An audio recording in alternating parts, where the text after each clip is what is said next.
Thank you, Madam Chair.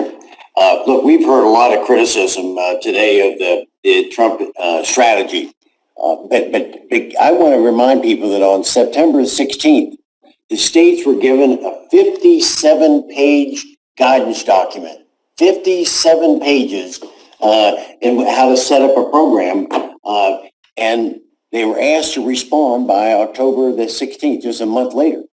So for people to say there are no plans, that just means the states didn't create one that works. So for those of you that can't resist this temptation to criticize the former administration, and even going so far as to say that the Biden administration was starting from scratch and there was no national strategy, Dr. Fauci has refuted that very clearly. So take a deep breath. Look, Operation Warp Speed created the vaccine. The state, it's the job of the states to put it in people's arms. But it seems that states can't even get that right.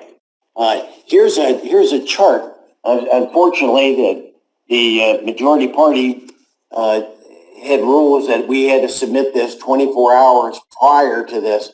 But this chart indicates that there were some states that can't get it right. Some states have been complaining they need more vaccines, but have only given out more than 50%. Look at Illinois.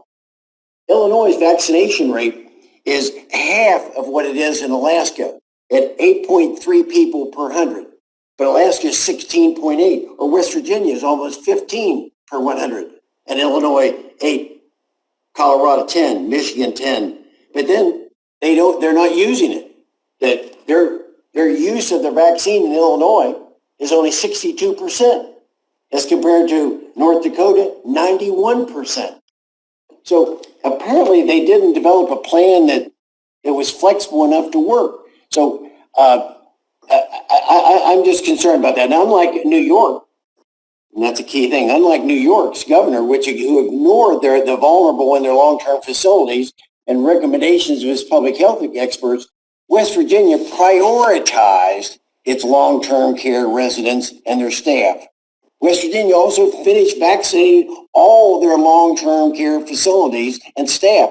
Meanwhile, states like Michigan won't finish until the end of this month. So, interestingly enough, no one really, I think, has given proper attention to Operation Warp Speed. Remember, Dr. Fauci testified before the Senate committee in May of last year that it would take a year to 18 months before a vaccine could be developed. Think about that, a year to 18 months in May. But through the hard work of the pharmaceutical companies, researchers, and scientists, a vaccine was available in December, just 7 months later. So just 7 months after the creation of Warp Speed, we had a vaccine. So I guess what I want you all to take away is complaining about not getting enough vaccine is like complaining about the size of your meal, when you should be grateful to having food on the table. So, Dr. Marsh, I'd like to turn to you, and just in the remaining time that we have here, could you expound just a little bit more about what was the magic in West Virginia, be not only having a rate of 15 per 100 vaccination rate, but also at almost an 87, 88% use of the vaccine. What can we say to the other states, how they can improve on that? Well, thank you, Congressman. Ultimately, West Virginia made a plan that worked for us. And it was really a matter, and we've talked about this at this testimony, it's a matter of clear communication, breaking down parallelisms and sectors. Everybody wore the same hat. We were operating for a higher purpose. And as we go forward, we constantly iterated and are iterating our approach so that we are moving in the most expeditious and quick way possible. I just want to reinforce one thing that the Congressman said as well, and I say this as an apolitical way as I can.